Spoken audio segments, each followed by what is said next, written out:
Y continuamos entonces con la próxima conferencia y lo estamos invitando al doctor Francisco Mucio de Uruguay al estrado, donde nos va a hablar de brucelosis y tuberculosis, dos viejas enfermedades, pero que siempre están vigentes. Sí, Doctor Mucio, adelante. una ayuda. Bueno, mientras ponemos en orden la computadora, realmente sí, en primer término tengo que agradecer esta oportunidad que me han dado los organizadores de esta jornada, que particularmente han sido muy buenas, considero que han sido muy buenas y van a dejar cosas muy importantes para el futuro. Y bueno, es cierto, vamos a hablar de dos enfermedades que son conocidas hace mucho tiempo, pero creo que siempre hay algunas cosas que son importantes de que se mantengan si es que han tenido buenos resultados. Y finalmente, quiero agregar, y creo que me va a dar el tiempo, una cosa que conversamos anoche con Jorge Recalde y con la gente de Uruguay, que tiene referencia a en una sola salud cómo ha impactado algo contrario a lo que se mostró que es la deforestación, que es un ejemplo que tiene Uruguay de forestación. Pero eso lo guardamos para el final. Me faltaba decir que el doctor Francisco Jorge Mucio es médico veterinario. A nivel nacional actúa en el Ministerio de Ganadería, Agricultura y Pesca, de la Dirección General de Servicios Veterinarios, que actualmente está encargado también del Departamento de Epidemiología y Estadística, luego director de División Técnica y supervisor técnico del proyecto de Sanidad Animal, así que ocupó cargos también de director general de Servicios Ganaderos. Evidentemente su experiencia es mucha y esperamos su comentario. Muchas gracias. Bueno, como dice acá en la diapositiva, son dosis relevantes, creo yo, para Argentina y Uruguay, vinculadas a la producción agropecuaria. Esa es yo creo que la principal importancia de brucelosis y tuberculosis. Bueno, muy generalmente, generalidades, que es una enfermedad zoonótica reproductiva crónica, con periodo de incubación variable, muchas veces silenciosa, y provoca pérdidas directas e indirectas en el predio. Abortos, debilidad de terneros, retención, bueno, todo lo que es bastante conocido ya por los veterinarios. Y también tiene influencia en la comercialización en los mercados porque para los animales en pie muchas veces se exigen condiciones este, muy especiales en relación a tuberculosis y brucelosis. Bueno, tengo que empezar por hablar de los antecedentes para situar un poco el tema que tiene Uruguay, que inició su campaña de control desde el año 1964, estamos hablando de unos cuantos años atrás, y fundamentalmente era con la aplicación obligatoria en las terneras con vacunación con cepa 19. Que era también, esa legislación también previó que fuera aplicada por médico veterinario por todo el tema de los riesgos de la aplicación. En el año 96, fíjense, 64 al 96, cesa la vacunación obligatoria, pero las medidas de vigilancia no fueron incrementadas. O sea que se entendió que en ese año, que por las autoridades sanitarias de ese entonces, de que había evolucionado muy favorablemente la prevalencia, y después vamos a ver que no fue tampoco hecho esos estudios con la fundamentación que correspondía, pero no fueron incrementadas en la misma medida las medidas de vigilancia, que sería si la vacunación dio resultado y la prevalencia, por ejemplo, para decir una cifra, bajó del 1%, de ahí en adelante la mayor importancia era la identificación de los positivos y la eliminación de los positivos. No seguir con un tema de una vacunación obligatoria, que ya tenía fallas también porque se tenía que hacer entre los 3 y 8 meses y muchas veces, lamentablemente, colegas, aplicaban la vacuna con bastante más edad y eso generaba una serie de problemas en cuanto al diagnóstico, porque quedaban positivas un buen tiempo. Bueno, Y a consecuencia de esto que decimos, que había cesado la vacunación y no hubo un correlativo de medidas de vigilancia, en el año 2002 se detecta una importante presencia de la enfermedad, en este caso en el norte del departamento de Rocha, en una zona de humedales. Y entonces sí, a raíz de esa experiencia, a partir del 2002 se fortalece la vigilancia epidemiológica. Entonces, lo que yo decía anteriormente, los resultados de la vigilancia indicaban que en esa etapa lo más importante para avanzar en el control consistía en la identificación y eliminación de los animales positivos. Y actualmente la enfermedad se encuentra desde hace bastante tiempo, vamos a ver después un cuadro, con niveles compatibles con la erradicación.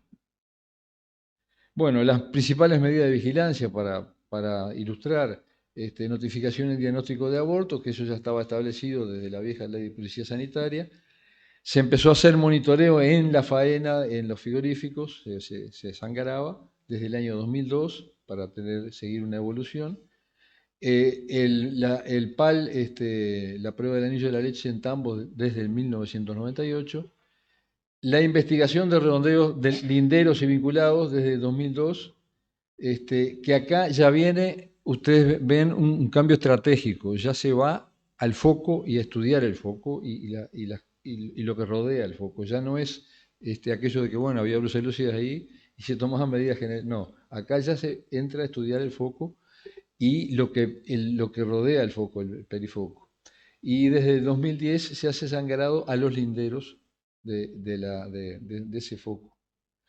Bueno, esto fue también una medida que dio, a nuestro entender, un excelente resultado, que es una serología obligatoria anual de los tambos, se le llama una referendación. Aquellos que eran productores de leche, esto se hizo desde 2005 y lo realizan los tambos remitentes a plantas lácteas, o sea que es una obligación que tienen los tambos que remiten a plantas lácteas.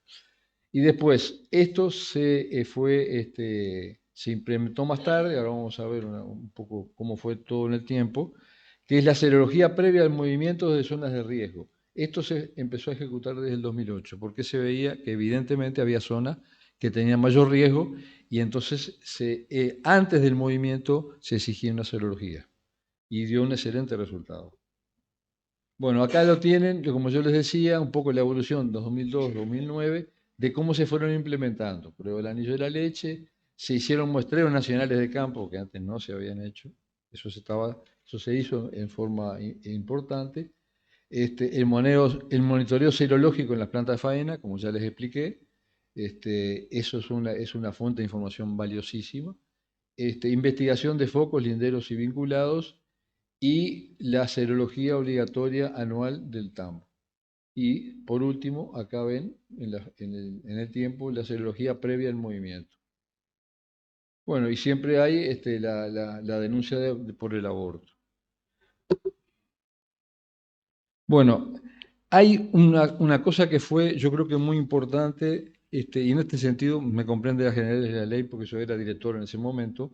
Nosotros teníamos ya una propuesta desde que estaba el director anterior, que era el doctor Ricardo Ugarte, de hacer un sistema de acreditación de veterinarios para participar en las campañas sanitarias.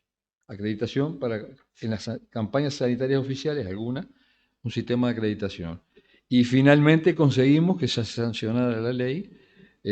Fue costoso, pero hoy tenemos un sistema, como ustedes pueden ver ahí, bueno, que tiene un comité, el rector es un comité de acreditación que lo integra la Dirección General de los Servicios Ganaderos, que es la ejecutora, la Facultad de Veterinaria, la Academia Nacional de Veterinaria y la Sociedad de Medicina Veterinaria del Uruguay.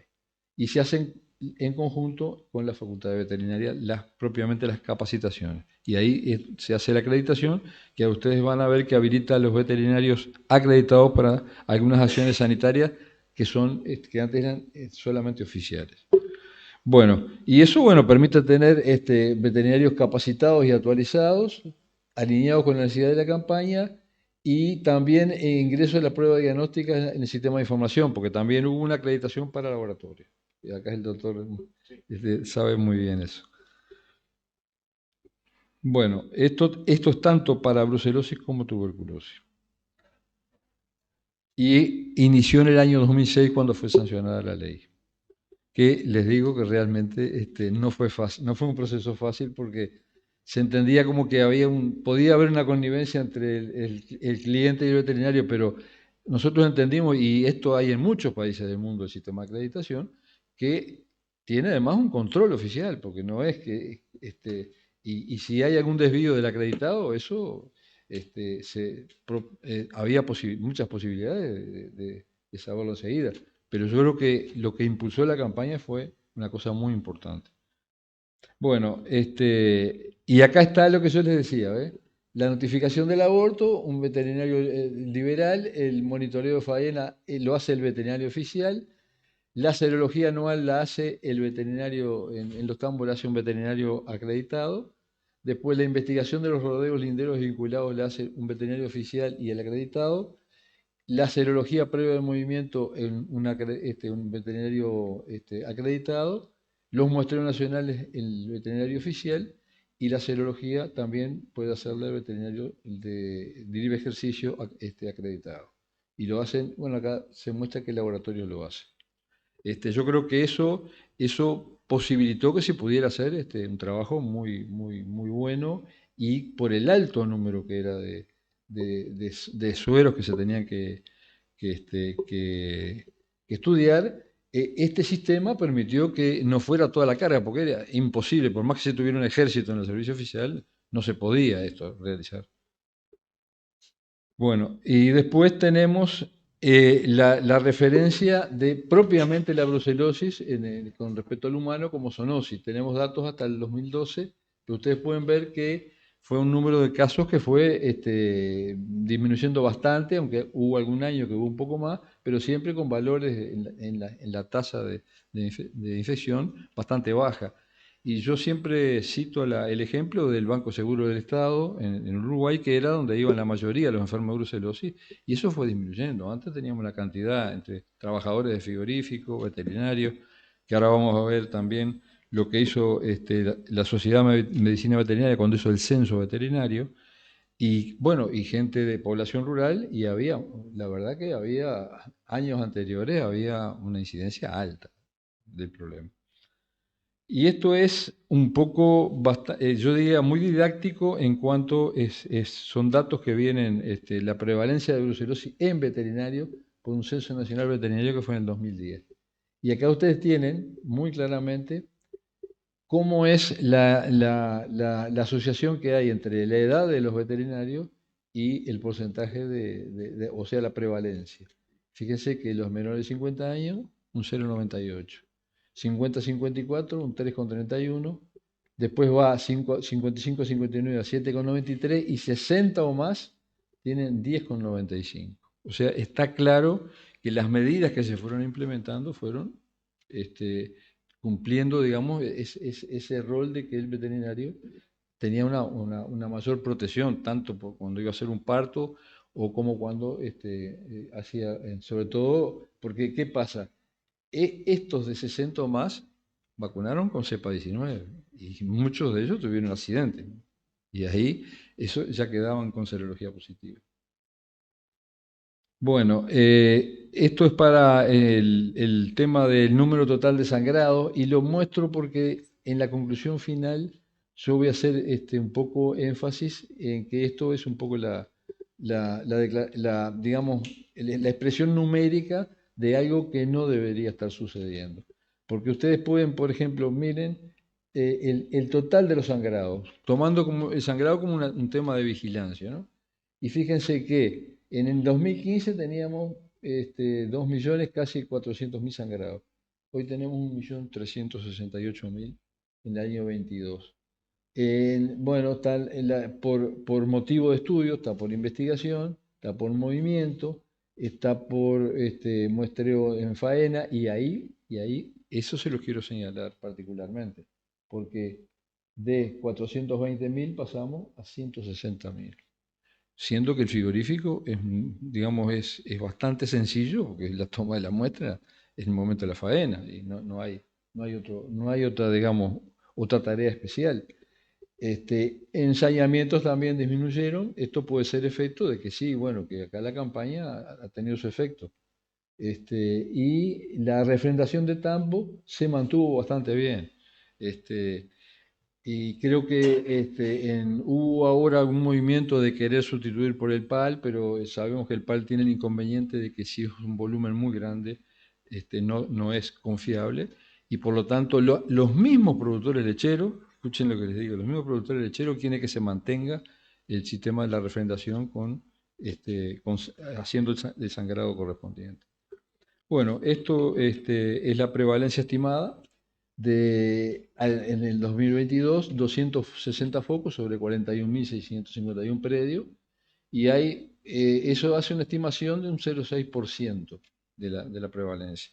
Y ahora hubo, particularmente en Uruguay, una preocupación porque hubo un hecho que de alguna manera cambió la imagen, porque aparecieron en cabañas de reproductores de toros, aparecieron unas 11 cabañas prestigiosas, y eso movió un poco el panorama, y hay algunas cosas que hoy están digamos, en discusión.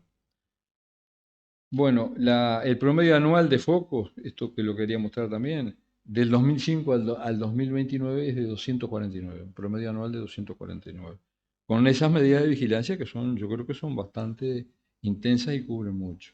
Bueno, esto es simplemente para ilustrar el diagnóstico de laboratorio, cuáles son las pruebas, la prueba presuntiva rosa bengala, después la confirmatoria de la polarización, y también se hacen cultivos. Después tenemos lo que es la vacunación, porque esto fue otro de los cambios que se hizo, se pasó a vacunar con la RB51, porque a la altura y con la prevalencia que tenía el Uruguay, era muy importante que la vacuna no tuviera ninguna interferencia sobre el diagnóstico. Y la RB51 en ese sentido daba la garantía de que no tendríamos ningún problema de interferencia de falsos positivos por vacunación. Bueno, y también acá señalo que la vacuna la hace por veterinario, pero es también con una lectura por la caravana. Ustedes recuerden que Uruguay tiene trazabilidad, y entonces se hace la vacunación con una lectura en caravana, y eso va a un sistema informatizado. Y también me estaba olvidando, y quiero señalarlo, que es muy importante en el tema de la investigación de los focos, cuando Uruguay, al tener todo su ganado trazado, consiguió algo que antes no lo teníamos. Porque yo creo que en alguna de las presentaciones de ayer se decía de cómo se podía identificar si una enfermedad era del establecimiento o era de animales que habían sido adquiridos en otro lado y habían estado en el establecimiento. Bueno, la trazabilidad nos permitió llegar realmente a dónde estaba el origen. Muy bien, a dónde estaba el origen. Bueno, después tenemos la tuberculosis zoonótica, que en el caso de Uruguay yo creo que esto es realmente, no digo que sea de menor importancia, pero no tiene digamos, como bueno, y ahí lo puedo poner al doctor que lo diga, que las tuberculosis de origen de Mycobacterium bovis son bajísimas. Y sí, hay otros problemas en tuberculosis humana. Pero sí quiero señalar que, bueno, ahí lo decía, que se identificaron en los últimos 10 años solamente 2 casos relacionados, hay un informe de salud pública, las encuestas epidemiológicas realizadas a trabajadores expuestos a tuberculosis bovina nunca revelaron un caso de la enfermedad. Se hacían cuando había un tambo, cuando había un lugar que había tuberculosis, se hacían investigaciones. Bueno, esto está simplemente para mostrar dónde se hace en el caso de Uruguay, que creo que esto es muy general: la tuberculina, la anocaudal, la cervical simple y la cervical comparada. Y sí quiero señalar esto, porque esto me parece muy importante y tiene que ver con cómo se influencia el tipo de producción, el ambiente y hasta, yo diría, el origen de quién está al frente de la producción.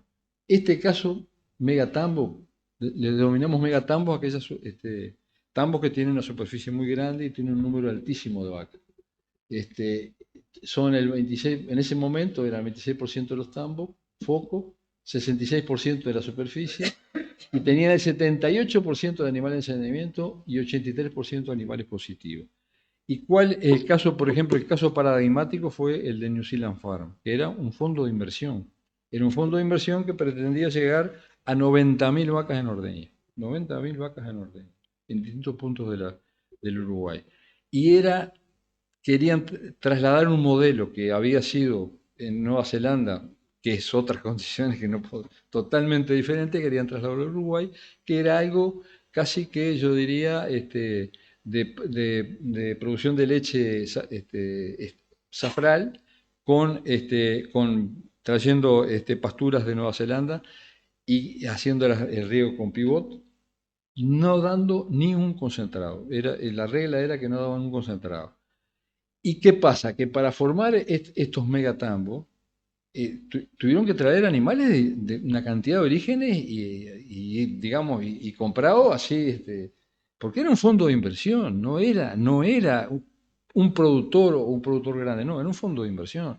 Y cuando nosotros nos tocaba enfrentar eso, íbamos a hablar con un interlocutor y en un mes cambiaba el responsable por otro. Y el personal de campo y el personal técnico también cambiaba con esa misma velocidad. Y creo que lo que ilustra bien, ya que hablamos de un término que los veterinarios tenemos que manejar la economía, es que cuando valía más la leche, sobre todo la leche en polvo, que era lo que ellos producían mucho, ellos siempre tuvieron números en rojo. Nunca llegaron a tener los números que le dieran en positivo. Tenían siempre el número en rojo. ¿Qué quiere decir? Que había ahí una problemática y había también condiciones, yo creo que lo señalo acá, es lo que decía, formación de tambo con animales de muchos orígenes, la alta rotatividad de personal técnico y no técnico y un estrés de producción por producción intensiva. Hacían 3 ordeñas. Tres ordeñas hacían. Y el tema no es que estuvieran bien alimentadas las vacas, no, el tema es que había un gran estrés y eso, en el caso de la tuberculosis, me parece que fue determinante.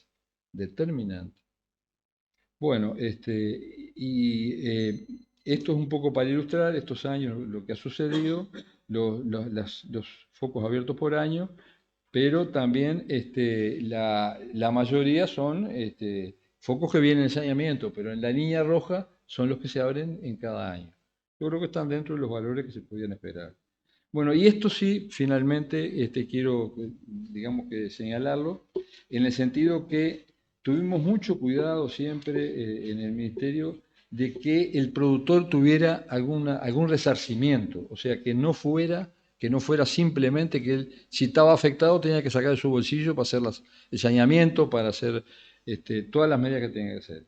Y entonces se creó una ley 19.300, tanto para tuberculosis como brucelosis, que ahí dice, indemnizar a los productores por el sacrificio de bovinos positivos a brucelosis y tuberculosis y otras enfermedades prevalentes bajo programa, subsidiar a los productores por los gastos de saneamiento de predio de foco y apoyar económicamente a productores de predios del interior de foco y relacionados epidemiológicamente.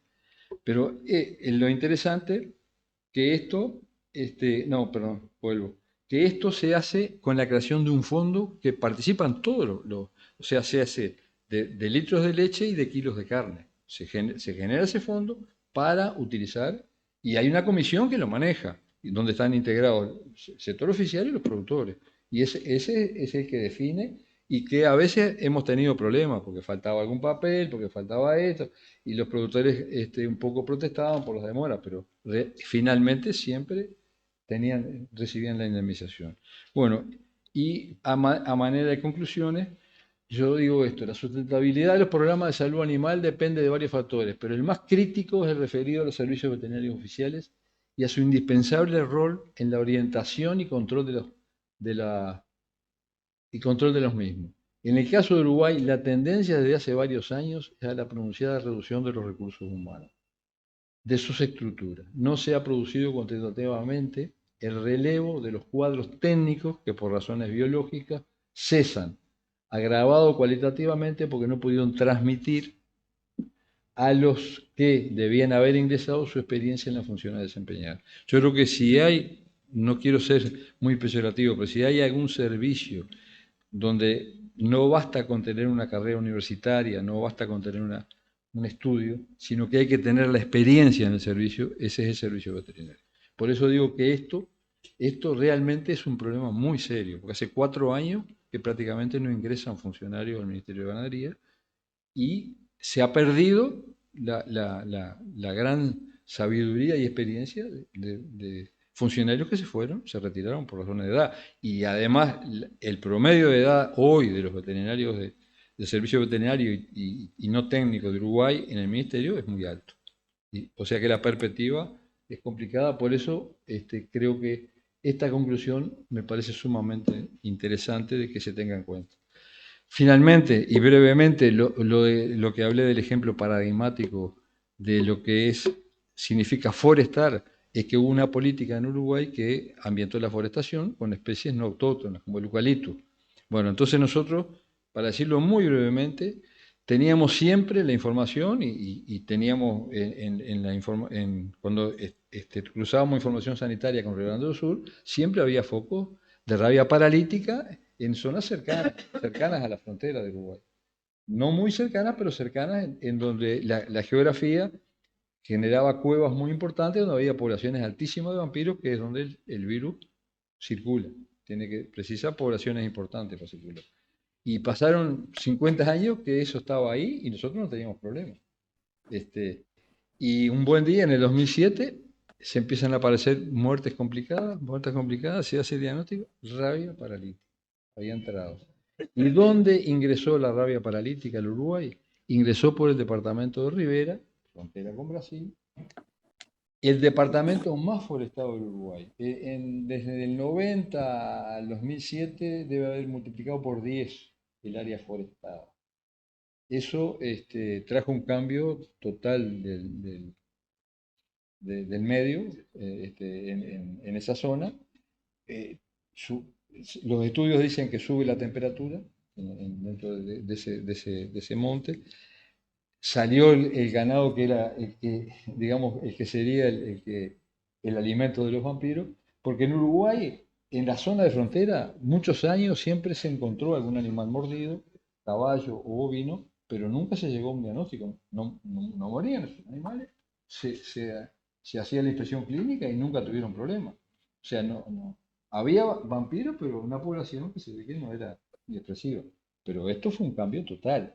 Cuando yo fui a visitar el terreno, que en ese momento era director, que también esos eran fondos de inversión,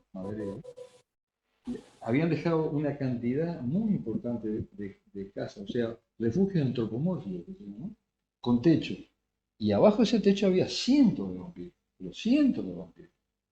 Entonces sumemos eso, una población importante, ¿no?, para que el virus pudiera circular, el calentamiento dentro del área esa. Se habla, hay algunos artículos de investigadores que hablan de fragmentación de la pastura. En el monte se produce una fragmentación de la pastura. Bueno, el resultado fue que tuvimos un importante brote ahí de rabia paralítica que pudimos controlarlo porque se vacunó y porque además teníamos toda la información de Brasil georreferenciada de dónde se tenían los principales reservorios. Y creo que es un ejemplo de cómo también una política que no es de deforestación, sino de deforestación, puede tener una consecuencia sobre la salud. Por eso quería presentarlo. Muchas gracias. Muchas gracias. Queda abierta entonces las preguntas en la sala y también por la red. Ni te dejé decir si había alguna pregunta, Ramón. Interesantísimo lo que charlamos anoche y lo mencionas ahora. Precisamente uno habla del crecimiento demográfico, de los viajes, del calentamiento global, de la deforestación. Y acá tenemos un caso precisamente al contrario, ¿no? Como la forestación genera también problemas y sumada a, no sé si cambio climático, pero un cambio de temperatura en los montes, ¿no? Nosotros en la el época hábitat que estábamos, no modifica. claro, en la época que me tocó desarrollar Dectomax regionalmente, bueno, vimos entre son digamos, entectocidas, antiparasitarios de amplio espectro, ¿no es cierto?, con actividad contra endo y ectoparásitos, y trabajamos en ura, bichera, garrapata, todo eso, y como dato interesante también, la forestación que se venía extendiendo, estamos hablando de la década de los 90, la forestación que se extendía a lo largo de los ríos, del río Paraná, el río Uruguay hacia abajo, hizo que la Dermatobia hominis, ura, ¿no?, desde el norte, desde que es zona endémica en Misiones, el Chaco, Formosa, empezara a bajar, y la mosca bajaba por la forestación y llegan casos de ura a la zona de Corrientes Entre Ríos. Es decir, que la mosca bajó por los montes, ¿no?, por la forestación. Bueno, pero como ya que estamos hablando de esto, otra cuestión, que ya no es Dermatobia es Cocleomia omnivora, ¿no es cierto?, bichera, que en aquella época, la zona subtropical de Santa Fe, todo eso, había un desafío de animales castrados, por ejemplo, de un 50%, 60%, y acá, en esta zona, había poco caso de bichera, 20%. Actualmente, animal que se lastima en la zona cerca de Buenos Aires, 100% de bichera. No hablemos de Santa Fe, donde la bichera ya en el ombligo, en la castración, en la madre, se producen prácticamente un 100%. Es decir, que ese sí, ahí eso es tropicalización, evidentemente, pero podemos discutir de si hay años más, años menos, sequía o no, pero la tropicalización hizo Sí, esto, en Uruguay ¿no? también, que en invierno generalmente bajaba, hoy Claro, bueno, es descenso. prácticamente sin estación. Bueno, muchas gracias. Sí, al respecto incluso se había hablado en la jornada del año, perdón, pero viene al tema, que en Uruguay está sucediendo la australización. Es decir, el trópico viene bajando, e incluso si recuerdan los que fueron las jornadas de Salto, el doctor Benzal habló de desplazamiento de rickettsiosis que se daban hasta determinada altura y que viene bajando. Y la Alemania. Y la leishmania es otro ejemplo, y los monos, hay unos monos, La Alemania tenemos monos, era ahora parece que hay amazónica. alguna especie de mono que están apareciendo en Artigas, departamento de Artigas. Gracias. Otra pregunta. Doctor, bueno, le voy a transmitir una pregunta que me manda un amigo en común, Luisa Martino, que está viajando por Trenquelauquen en este momento. Alias el negro. Sí, sí. Bueno, dice, bueno, si sale el tema, creo que usted ya hizo alguna consideración, pero dice una pregunta insidiosa, ¿no? Sí. Como era de esperarse. Pero bueno, dice, ¿por qué en Uruguay solamente se usa como vacuna la RB51 y por qué acá solamente usamos la S19? Bueno, yo creo que fui bastante explícito en el sentido que el cambio fundamentalmente se debió a que primero, por un lado, el mal uso de la cepa 19 en cuanto a la edad máxima de aplicación, y por otro lado, la seguridad que daba la RB51 en cuanto a no tener interferencia con el diagnóstico. Y vuelvo a repetir que en una prevalencia que baja del 1%, lo fundamental es la identificación de los positivos, de los verdaderos positivos. Entonces, esa es la razón por la cual la vacuna es un instrumento, yo diría, que complementa, sobre todo en los focos se utiliza en focos, en zonas, incluso en un departamento del Uruguay llegó hace 2 años, creo, a hacerse obligatoria y en realidad la respuesta no fue tampoco, porque no llegó a ser un 100%. Pero realmente la razón es una razón de tener certeramente el diagnóstico. ¿Alguna otra pregunta? No.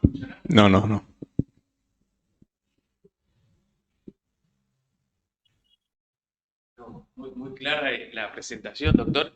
Y lo que sí me gustaría remarcar es lo mismo que dijo el doctor Acerbi ayer en cuanto a la falta de personal y de renovación del personal en los servicios. Y tomo el comentario y cómo explicó la acreditación de veterinarios y en conjunto, facultad veterinaria, academia, se logró dar forma. Quizás una de las conclusiones de la jornada podría llegar a estar vinculado con alguna propuesta conjunta en el marco de esta jornada para dar alguna alternativa de consolidación para las nuevas generaciones de profesionales que tengan que estar en los servicios, ¿no? Tanto de Uruguay como de Argentina, porque es un problema común. Sí. Si me permite. No, yo creo que sí, que es importante que un sistema de acreditación cubre un porcentaje importante y una necesidad. Ahora, yo vuelvo a repetir, por eso lo puse. Lo crítico es que el servicio oficial tiene que tener las condiciones para poder orientar y controlar. Porque si no, por más que tengamos un sistema de acreditación, si el servicio no cumple con lo mínimo, no podemos. No creo.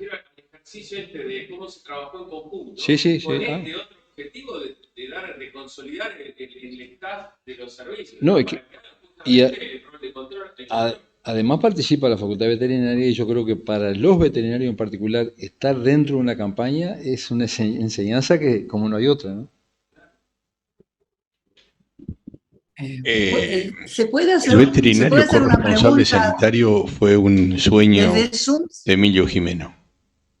Emilio Gimeno, cuando estuvo en OIE e incluso dentro del organismo nacional de control, proponía, y falleció sin verlo en forma concreta, aunque la provincia de Santa Fe en la Argentina tiene el corresponsable sanitario y lo lleva adelante con mucho éxito, porque el corresponsable sanitario no quiere decir que el servicio no se tenga que hacer responsable, al contrario, el Servicio Nacional de Sanidad Animal tiene que ser más responsable porque va a tener toda esa masa de veterinarios que no son del servicio, pero que tiene que controlar el servicio para que sea eficiente. Creo que el modelo, en este momento, el modelo de la provincia de Santa Fe podría ser un buen modelo. ¿Alguna otra pregunta? Muchas gracias. Muy buena la presentación. Gracias.